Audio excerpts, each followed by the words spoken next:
From movies like Tangerine to high fantasy or 28 years later, it's been proven that using smartphones as a cinema camera is a possibility. However, rather than focusing on how phones can be used to shoot projects, I'll instead show how they are more often used by professional filmmakers, not for their filming ability, but rather by using various apps as cinematography tools. This video is sponsored by Squarespace, the easiest way to create a beautiful website. The app that is most often used on professional sets by cinematographers is a Viewfinder. This is a cheap alternative to the old school method of using a pentafinder, an optical viewfinder which you can attach your different lenses to and look through to pre-visualize the frame. Using an app to do this both saves on renting a pentafinder and makes it quicker to flick through different lens options with the tap of a button. These apps exist as a digital scouting tool that simulates how a shot will look on various camera sensors and lenses, without needing the actual camera gear in your hand. They can therefore be used for pre-production planning to view and capture frames when you're recceing, visiting a location before the shoot, which can later be used as reference frames in your storyboard. Or it can be used on set, in collaboration with the director to easily communicate your vision, or flick through different focal length lenses or camera positions until you settle on a frame everyone is happy with. This precise information about the lens and placement of the camera can then be accurately communicated to your camera and grips team, saving time and unnecessary switching to different lenses or moving the camera around to find the right spot. The reason you probably don't want to just use your camera phone instead of a viewfinder app to line up a shot comes down to field of view. The two most popular apps, Ottom, which I use, or Kadraj, are paid apps at $20 or $30 respectively. They come with a wide selection of cameras and lenses which you can plug in based on the gear which you're using. This provides a very accurate field of view which will match the shot width of how the actual lens will look on the actual camera, unlike the stock standard camera app which will just show a wide angle field of view. They also provide options such as adding the frame lines for the aspect ratio you'll be shooting in, exposure adjustment, and the capability of capturing video or stills for different projects with camera and lens metadata that you can refer back to once you're on set or use to plug into storyboards. In the same way that a viewfinder allows you to pre-visualize and plan for the exact frame you want, a lighting diagram allows cinematographers to plot exactly how they'd like their lamp set up at each location or set. This is especially useful for pre-lighting, where certain electrical crew members are sent ahead to the next location before filming to rig and set up fixtures before the rest of the crew arrives, which saves on setup time. Giving your gaffer a detailed lighting plan to work with will ensure the lights are correctly positioned when you arrive. This blueprint can be created any number of ways, from physically drawing a sketch on paper to plotting where your lights will be positioned using an app. My methodology is to bring a notebook to the recce. At each location, I'll take a couple photos of the space on my phone, then roughly sketch where I imagine placing the light sources. It's also possible to use a LiDAR scanning app, a laser or tape measure to make floor plans with more accurate measurements, if specific distances are required, such as for rigging polecats between walls. After the recce is complete and I have a bit more time, I'll then use an app to more carefully create a bird's eye view floor plan of exactly what gear I'll be using and where it'll be placed based on the location photos and sketches. There are some more advanced paid software options for this that also come with 3D modeling capabilities such as Vectorworks Spotlight.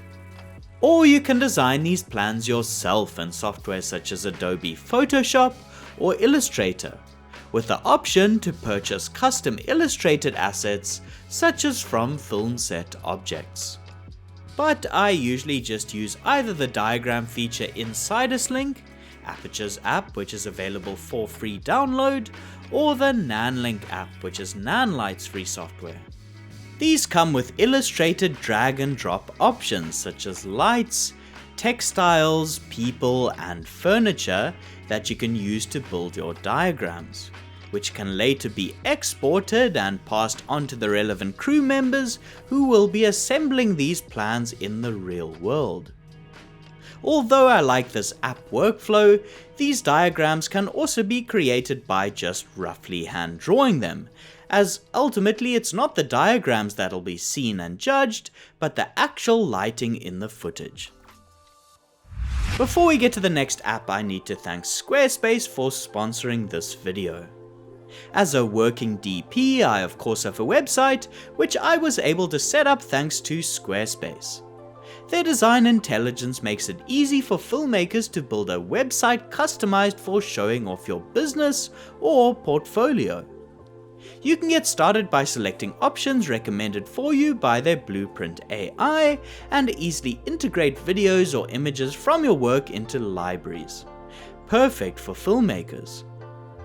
Or if you have a content business, Squarespace allows you to easily sell and monetize things like blogs, videos or courses. Check out squarespace.com for a free trial, and when you're ready to launch your site, go to squarespace.com/indepthcine to save 10% off your first purchase of a website or domain. We mentioned how the Cinematographer and NaNlink apps can be used for making diagrams, however they are actually primarily designed for another function: controlling and adjusting film equipment, in this case lights. Once you have your lights set up, the next step is to turn them on and balance the levels. In other words, different fixtures will need to be dimmed up or down until you arrive at a brightness and color temperature for each lamp that you're happy with. Rather than needing to have a crew member stand next to each lamp and do this manually, it's much easier to use an app. This allows DPs to stand at the camera or monitor and adjust the exposure of the light levels by eye. The app required will depend on what brand of lights you're using. Aperture lamps can be wirelessly adjusted via Bluetooth with Cinematographer, while NaNlight fixtures use the NaNlink app. Some gaffers may also have their own DMX controller board which they can link all their lights to, which fulfills the same function. Then there are other film equipment apps which offer wireless control, such as the Ronin app for adjusting and calibrating gimbal motors. Monitoring apps which link to transmitters like the Raven Eye which runs through the Ronin app, the Hollyland or V-Axis app which provide a relatively low-cost monitoring option. Or apps that can be used to trigger a camera to roll or adjust exposure settings, such as the GoPro or Blackmagic app. One of the most important jobs a DP fulfills is lighting. And if you're shooting outdoors, this will largely be determined by the natural sunlight and weather conditions. Therefore, it's important to keep a close eye on the changing weather conditions and where in the sky the sun will be at the shooting location. During the recce for both exterior and interior locations, I'll consult an app which predicts the path of the sun. You can then use this as a guide to your lighting. For example, finding a frame, blocking and time of day for shooting where the actors will get a flattering 3/4 backlight from the sun. Or for interiors, check whether the sun either will or won't come directly through a window. For this I use an app called Sunseeker. It has a 3D mode which uses your phone's camera to highlight the path of the sun and where it'll be at different times during the day. You can also take photos in this mode during the recce to remind yourself of sun locations for later.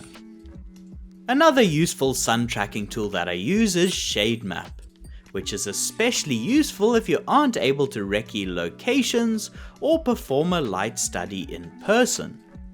This uses Google Maps data to give a prediction of what area will be in shadow at a particular time of day. You can search any location and scroll through different times and dates. It's an incredibly accurate tool which takes into account the shadows cast by buildings, trees, or other objects. Apart from these specific studies, it's also important for filmmakers to constantly be checking various weather forecasts so that they know what is coming and try to schedule the shooting of exteriors around any undesired weather as best as possible. If you're competing for a freelance HOD job in filmmaking, pitching for funding, or just want to communicate your creative vision, you may need to create some kind of a visual treatment. This could take the form of a slideshow, a mood board, a lookbook, or a more practical form like a storyboard. There are a number of apps or software that you can use to put together creative treatments. When it comes to a mood board, I like to use Millernote, which is like a free-form page that you can attach references, images, text, or palettes to in order to articulate your vision. You can also share and work together on this document with other collaborators. For more formal treatments which you have to present, I like working in Google's G Suite on docs, sheets, or slides, although similar software from Apple or Microsoft works just as well. For each project, I'll create a new folder on Google Drive, which I can populate with different templates, such as a camera specs and gear list sheet, a visual treatment slide, grade document, a folder for images from the Viewfinder app which were taken on the recce, and a storyboard sheet. This helps me to stay organized, better prep for each project, and create visual documents based on the director's input that can clearly communicate the kind of look, tone, and style that we'll try to achieve on set. Let me know what other apps you use in your filmmaking workflow. A special thank you to all the loyal supporters on Patreon who get these videos early. Otherwise, until next time, thanks for watching and goodbye.